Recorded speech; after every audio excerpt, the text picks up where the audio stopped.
Welcome to the workshop and welcome to today's project. I have here my wood stove door and I plan on replacing the door gasket that goes all the way around the glass as you see it here.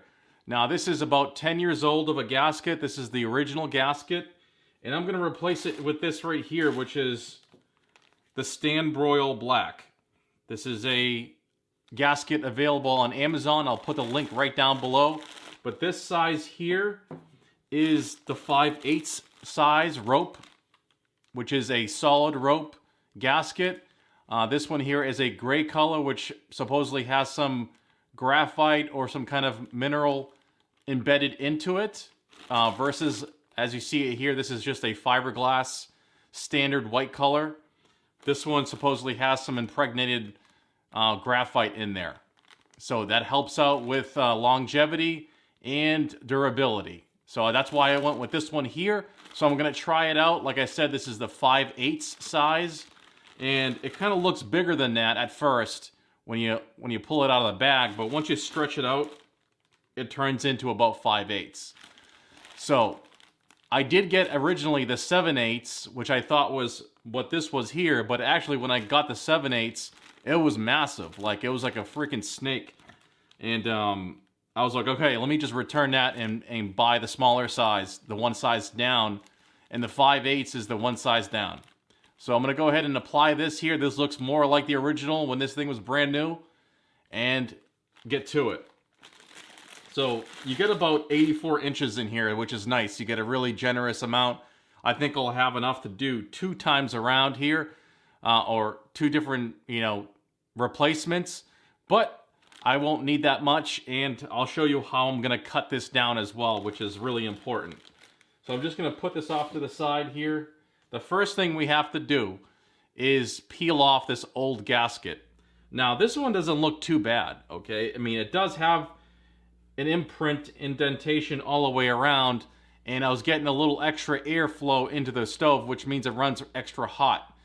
Now, this may or may not fix my problem, but I have a secondary airflow meter on my, or I should say airflow valve on my wood stove. Maybe that's stuck open somehow and letting in extra air. But I'm going to go ahead and replace this anyways, and then I'll see what happens. So the very first thing I did was remove my handle. I wanted to tweak this a little bit and tighten it up later on and clean it up and get it a little bit tighter for the next install back on the stove. So I took the handle off just so it would sit flat. I'm going to put that off to the side. We don't need to see that right now. But the first thing I want to do is obviously use a nice fresh razor blade and start scraping all around this gasket channel and remove the wire, the actual rope, fiberglass rope, and the cement material underneath it. Now, I already went ahead last year and I basically reset this. I reset this by just undoing it, pulling it up, and kind of fluffing up and wetting the gasket material, and that kind of fluffed it up a little bit, and then I reset it with brand new cement. Even though that there seemed like it worked for a little while, it did not solve the whole issue, I think. So I'm going to try, like I said, a brand new gasket and go from there. But this one here is not too bad. It actually is in pretty decent shape. It's just very compressed compared to how it was originally when I bought the wood stove brand new. So I'm going to go ahead and start removing this just 1 inch at a time.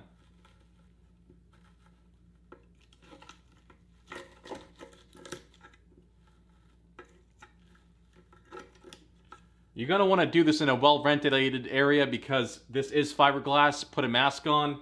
You don't want to get this in your lungs. This stuff is pretty nasty. Oh, this is going to be quite the biatch to remove. I know that. This cement is basically rock hard right now. All right, so I'm just going to do this.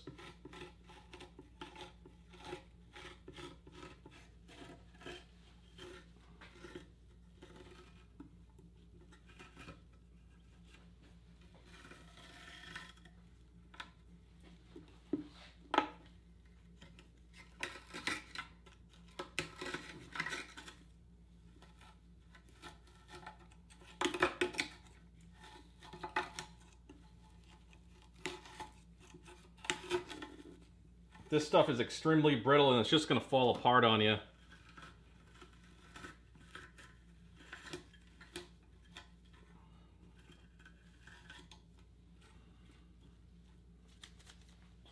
Alright, so that there is the gasket. I'm going to go ahead and spend some extra time and really clean out this channel because that has to be cleaned out in order to get this new gasket material in there and the adhesive that comes with the kit here. So I'm going to go ahead and do that and I'll come right back.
I'm finally done chiseling and hammering away this old gasket cement, which was literally rock hard, and I had to inch by inch chisel it all away. Like I said, I did this last year and I put a little bit too much, I think, for when I did that. So now I'm going to learn from that experience and not put a lot of cement because I don't want to have to chisel this off next time because it was on there rock hard. So the next step, I've already gone ahead and cut the actual gasket material to length, and I still have quite a bit of leftover. So I'm going to save this. It's not quite enough to do another stove, but it might be not enough to do something else. So I'm going to keep that and maybe use it in a later project for something else. So we have our ready to go gasket cement here. This is high temperature stuff made for this specific reason. So I'm just going to go lay this out and show you what I did here. So the channel is fully clean. I scraped it with the chisel. I sharpened my chisel and then went ahead and cleaned it out. Now, if you're going to do this with a razor blade, it's not going to be possible. You have to do it with a chisel to get it completely clean on the bottom of the channel here down to the metal. Okay, that's what I did, and then I vacuumed everything, made sure everything was clean.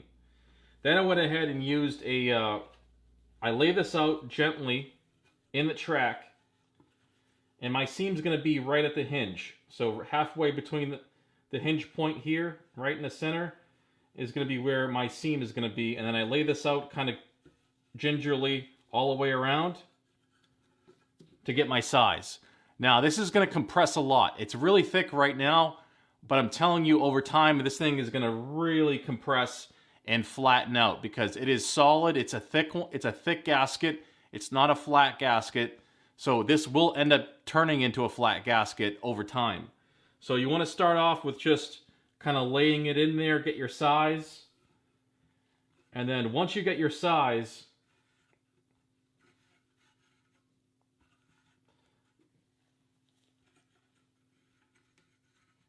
then you can go ahead and make your cut, okay? So wherever that's going to land.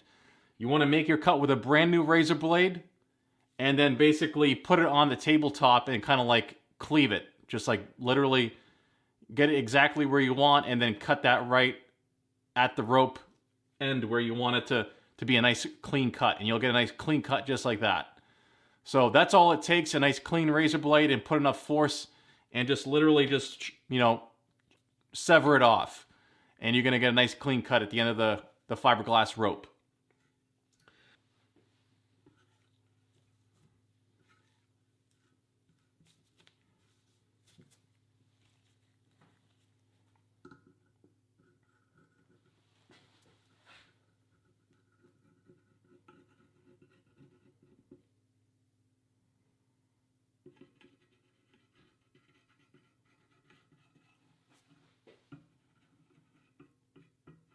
Oh, geez, this thing, it's all liquidy. What the hell is that?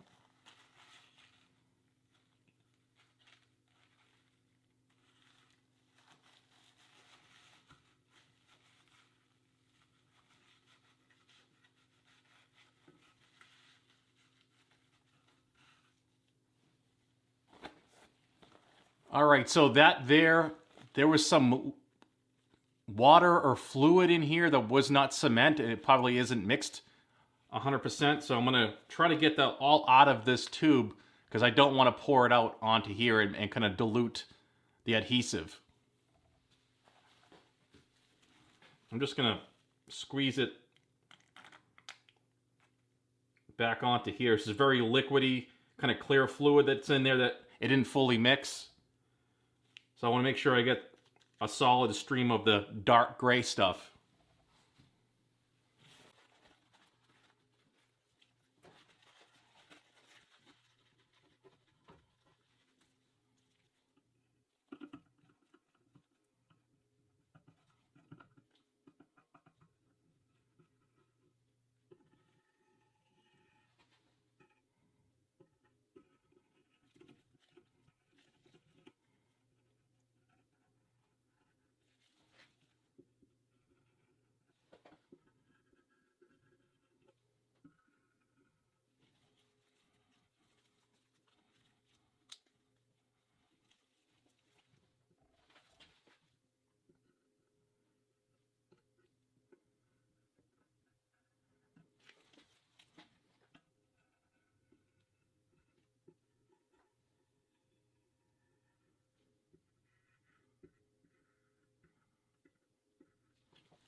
There's kind of an uneven mix on the inside of the tube. I can feel it. You got that dark gray adhesive cement, and then there's like a liquidy fluid in there that isn't fully mixed with the actual adhesive. I don't know what it is, but I applied it to the channel, the bottom of the channel only. I don't want to get it up the sides like I did last time and have it overflow and have excessive cement. So now it's time to just go ahead and clean this off and apply the rope to the channel and then let it dry for 1 hour.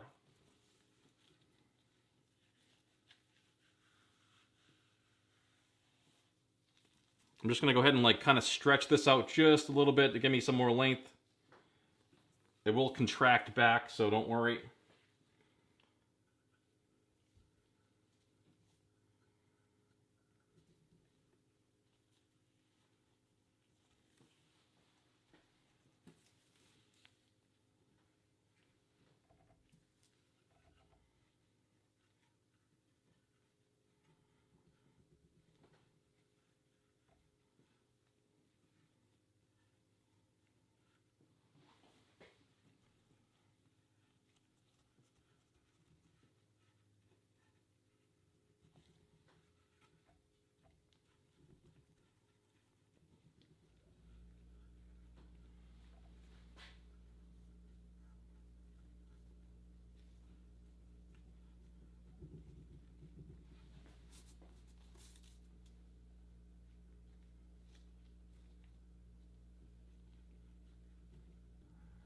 So right here where the seam is, I went ahead and kind of left a little bit of slack on each end. That way when it compresses, it's going to touch at the center and create a better seal. Now it's time to just let this thing sit for an hour and let it dry. And then after that, I can go ahead and install it on the stove, and the project is completely done, and we have a brand new fiberglass rope from Stanbroil. This one here with the graphite impregnation, which helps for durability and longevity. So I'm going to go ahead and install it on the stove in about an hour, and everything should be good to go. And I really hope this project here helped you guys a little bit better understand how to install or remove a fiberglass wood stove gasket and apply a brand new one. So check out the link down below my video to the Stanbroil 5/8 style, round style, full style, full thickness, I should say, gasket rope and the cement kit. So I want to thank you guys for watching, and I'll see you on the next video.